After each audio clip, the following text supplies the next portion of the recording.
गणपती बाप्पा मोरया. मी राधा रफी कंडली. माझं first drawing हा कुंची कर्वेचा राजाचा होता. तर त्यावर तुमचं खूप सगळ्यांचं खूप जणींचं रिप्लाय आलेला आणि खूप जणींनी मला कॉल करून आणि पर्सनली भेटून सुद्धा मला खूप काही सांगितलेलं. त्यासाठी तुमचं खूप खूप थँक आणि आता माझं सेकंड स्केच एक बर्थडे गिफ्ट आहे. ते पण मी आता स्केच केलेलं आहे. ते पण तुम्ही मला बघून सांगू शकता, की त्यामध्ये पुढे काही चेंजेस करता येतं किंवा तुम्ही मला एक रेफरन्स फोटो किंवा देऊ शकता, की अशा अशा पद्धतीने सुद्धा तुम्ही ड्रॉइंग करू शकता किंवा काही आयडिया असेल तर तीही तुम्ही सांगू शकता. पुढे बघा आता ते ड्रॉइंग कसं झालंय. थँक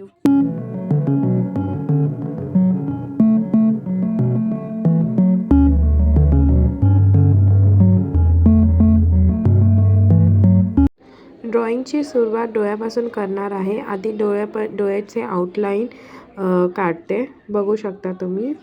मग ॲब्रो, नोज, मग लिप्स असं करून फक्त आउटलाईन ड्रॉ करून ठेवणार आहे. फोटोच्या हिशोबानेच दोन्ही डोळे रेडी केलेला आहे, म्हणजे ड्रॉ केलेला आहे.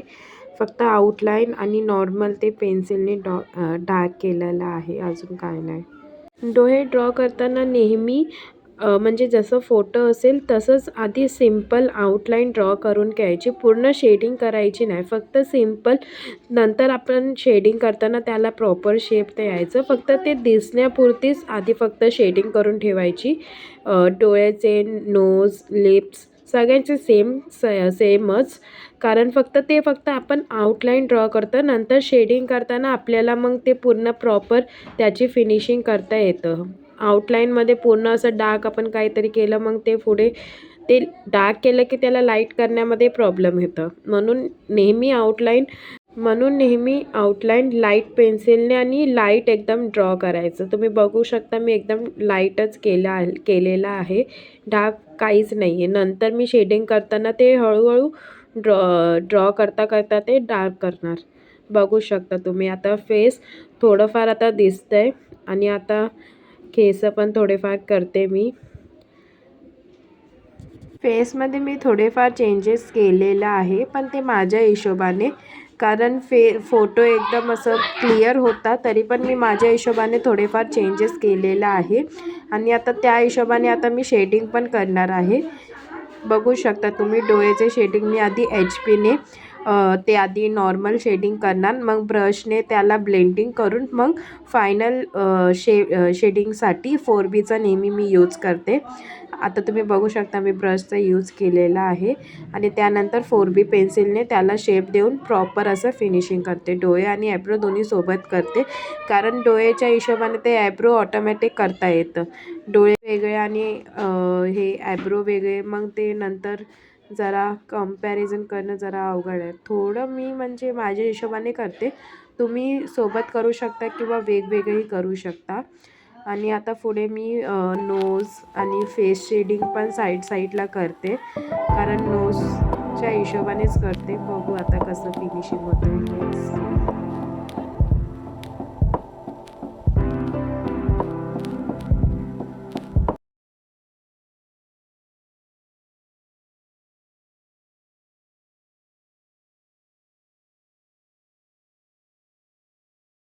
आणि आता थोडीशी अशी मिशी पण आहे, लाईटच आहे. तर मी आधी त्या HP, तुम्हाला माहीतच आहे मी नेहमी HBचा आधी HB पेन्सिलने करते.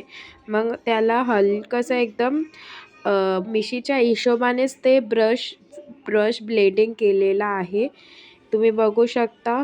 मी ट्राय करते. नेहमी मिशी किंवा केस असेल ना, जसं केसचा फॉर्मॅट असेल, राईट लेफ्ट जसं असेल तसंच हे ब्रशने ब्लेंडिंग करायचं, म्हणजे ते सेमच येतं. आपण वेगळं काय ट्राय करायला गेलं तर ते एकदम दिसून नाही येत. म्हणून मिशी किंवा केस किंवा अजून काय पण ड्रॉ करताना जसं असेल तसंच ब्लेंडिंग करायचं. एकदम जास्त असं ब्लेंडिंग पण करायची नाही, एकदम हलक्या हाताने ब्लेंडिंग करायची. तुम्ही बघू शकता मी एकदम हलक्या हाताने करते. मग लास्टला 4Bचा यूज केल्यानंतर एकदम फक्त असा हात फिरवला आहे, अजून काहीच नाही केलं आहे मी, कारण ते रिअल पण दिसायला हवं. आपण जास्त ब्लेंडिंग केलं की मग ते दिसून येत नाही, ते डार्क वाटतं किंवा लाईट वाटतं किंवा दिसतच नाही, असा पण प्रॉब्लेम होतो. जे नॉर्मल शेप आहे ना तेच दिसत नाही जास्त आपण ब्लेंडिंग किंवा शेडिंग एकदम ओव्हर केलं तर, असं मला वाटतं आहे. तुमचं काय वेगळं असेल फॉर्मॅट किंवा तुम्ही काय वेगळं स्टाईलने करता तर ते पण तुम्ही मला सांगू शकता किंवा मला हेल्प करू शकता, मला आयडिया देऊ शकता. असं काय असेल तर तुम्हीसुद्धा मला सांगा की माझं काय चुकतं आहे किंवा काय मी चेंजेस करू शकते ते पण सांगा.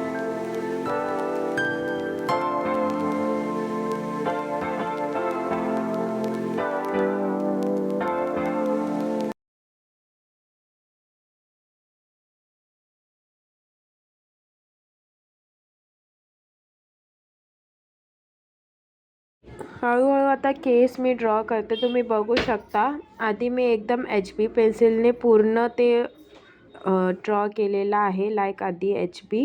मग हलक्या हाताने ब्रश फिरवला आहे, जसं केस आहे तसंच. ट्राय केलं आहे मी पण, एकदम परफेक्ट मला पण आत्ता जमत नाही, पण मी पण शिकतेच आहे, मी पण ट्रायच करते. बघू आता कसं होतं आहे. आधी मी HBने केलं, मग ब्रशच्या मदतीने जसं केस आहे तसंच त्याला हलक्या हाताने एकदम फिरवलं आहे. कारण जरासं पण आपण जास्त काय केलं तर ते पूर्ण शेप बिघडतं आणि ते मग परत करता पण येत नाही. आणि रफ केलं तर तुम्हाला माहीतच असेल तर ते आपल्याला जसं हवं तसं येणारच नाही, एकदम वेगळंच दिसून येतं. म्हणून ते एकदाच करायचं असतं, मग नंतर आपण चेंज केलं की रफ केलं तर ते चेंजसुद्धा होत नाही, मग ते पूर्ण मेहनत वेस्ट. म्हणून आधी लाईट करा, मग ते आपल्याला डार्क करता येतं, पण डार्क झालं तर मग ते लाईट करता येत नाही. म्हणून मी आधी लाईटच केलं, पूर्ण लाईट केलं आहे, मग नंतर मला वाटलं तर मी परत अजून डार्क केलं आहे. आधी मी पूर्ण फेस केस सगळं लाईटच केलेलं, मग हळूहळू तुम्ही बघू शकता मला वाटते तसं मी मग माझ्या हिशोबाने मी डार्क केलेलं आहे. परत मी आता परत डार्क करते, बघू शकता तुम्ही.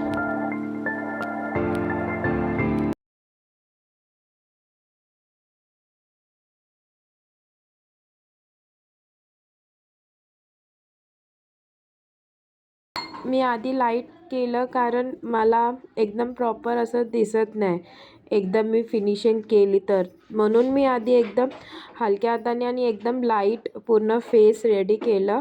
मग मला वाटलं तसं मी हळूहळू करून पूर्ण फेस, डोळे, नोज, लिप्स, बियर्ड असं काय आणि कान, केस जे छोटे छोटे पार्ट्स आहे ते मला वाटलं तसं नंतर मी डार्क केलं, पण सुरुवातीला मी पूर्ण लाईटच केलेलं.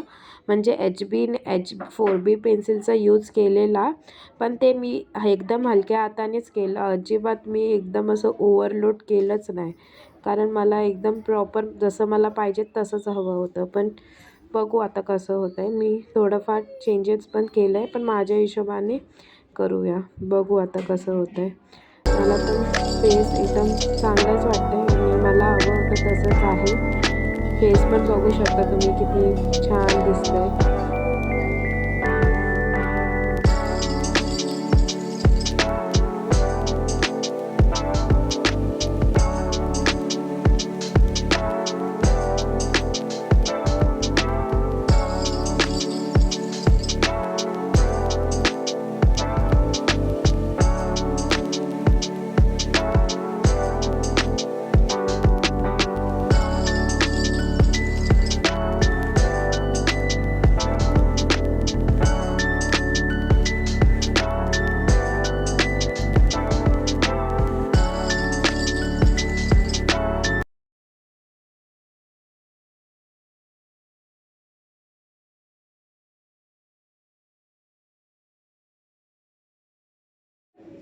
आता मी टी शर्ट जसं लाहीन आहे तसंच एकदम आधी HB पेन्सिलने लाहीन जे आहे ते क्रिएट करते.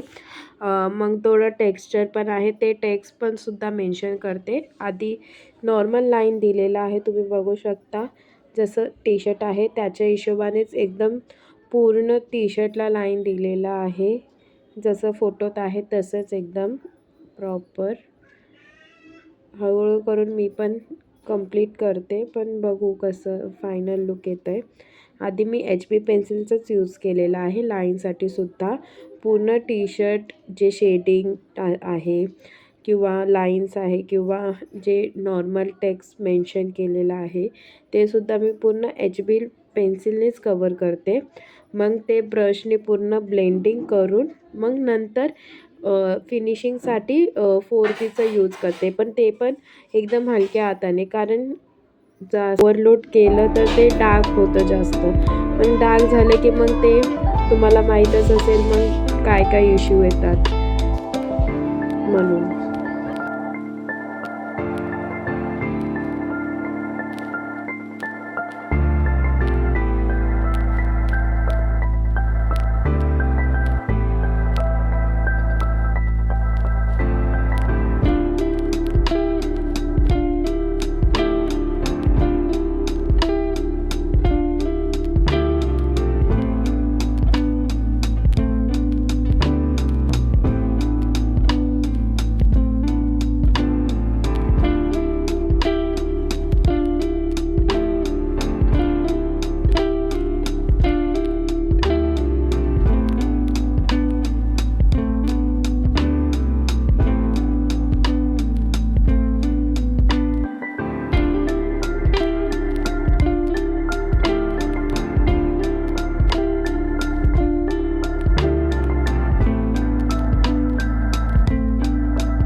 आता तुम्ही बघू शकता पूर्ण लाईन्स आणि शेडिंग आणि जे टेक्स्ट आहे ते पण डार्क करून 4Bने डार्क करून झालेला आहे.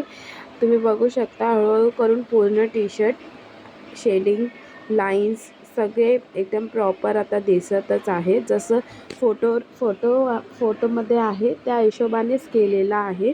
आणि आता फक्त दोन्ही हाताचे शेडिंग लाईक सिम्पलच करणार आहे. जसं फेस आहे त्याच्या हिशोबाने लाईक आधी HBने पूर्ण ते शेडिंग करणार, मग ब्लेंडिंग करून मग 4Bने त्यावर शेडिंग करणार, फक्त 4Bने.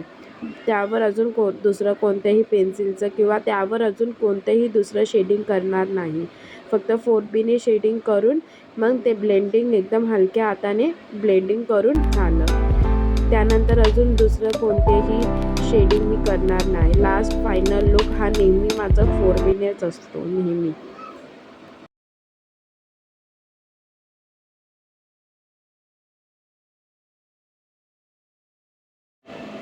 राईट हाताचे जे बोटं तुम्ही दिसतंय लाईक 2 फिंगर्स असे दिसत आहेत, तर ते मी फिंगरच्या हिशोबानेच म्हणजे फोटोच्या रेफरन्सनी नाही, माझ्या हिशोबाने ते मी शेडिंग केलेलं आहे.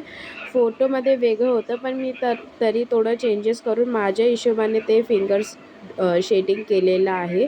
तुम्ही बघू शकता. तरी पण काही चेंजेस अजून करायला हवं होतं किंवा अजून काय वेगळ्या पद्धतीने मी करू शकली असती, असं काय तुम्हाला वाटत असेल किंवा तुमच्याकडे काय वेगळी आयडिया असेल तर ते पण तुम्ही मला सांगू शकता. मला कॉल, मेसेज किंवा मला कॉन्टॅक्ट करा. मी नक्कीच तुमचं पण ऐकणार आणि तसं मी काय चेंजेस करणार.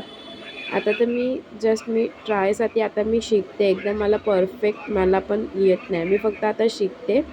म्हणून मी माझ्या हिशोबाने मला जेवढं समजतं मी पूर्ण कंप्लीट केलेलं आहे. ड्रॉईंगसुद्धा आता रेडी झालं आहे. फेस, शर्ट, शेडिंग पूर्ण आता तुम्ही लुक बघू शकता.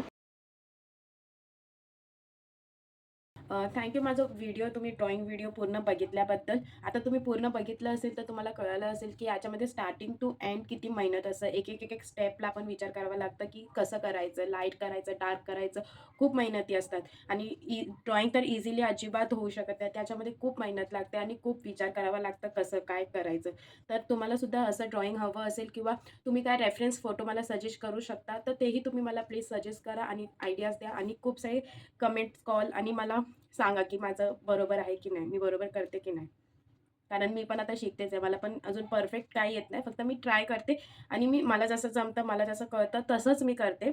बघू आता पुढे कसं कसं अजून ड्रॉइंग बनतात. Thank you so much. आणि ह्या व्हिडिओच्या एंडला मी माझं यूट्यूब चॅनल आणि इन्स्टा दोन्ही पेजेसचे लिंक शेअर करणार आहे. त्यावर सुद्धा तुम्ही बघू शकता किंवा स्टेटसवर पण ठेवणार आणि इन्स्टाला आणि यूट्यूबलाच मी पोस्ट करते आणि त्याचंच लिंक मी तुम्हाला आता नेक्स्ट स्टेटसला पण ठेवणार. तेही तुम्ही इन्स्टा आणि यूट्यूब दोन्हीवर पण बघू शकता. आणि जे माझे आधीच इन्स्टावर फॉलोवर्स आहे तेच मी पेज कंटिन्यू केलं आहे, तेही तुम्ही बघा आणि मला सांगा कसं आहे माझं काम. थँक्यू.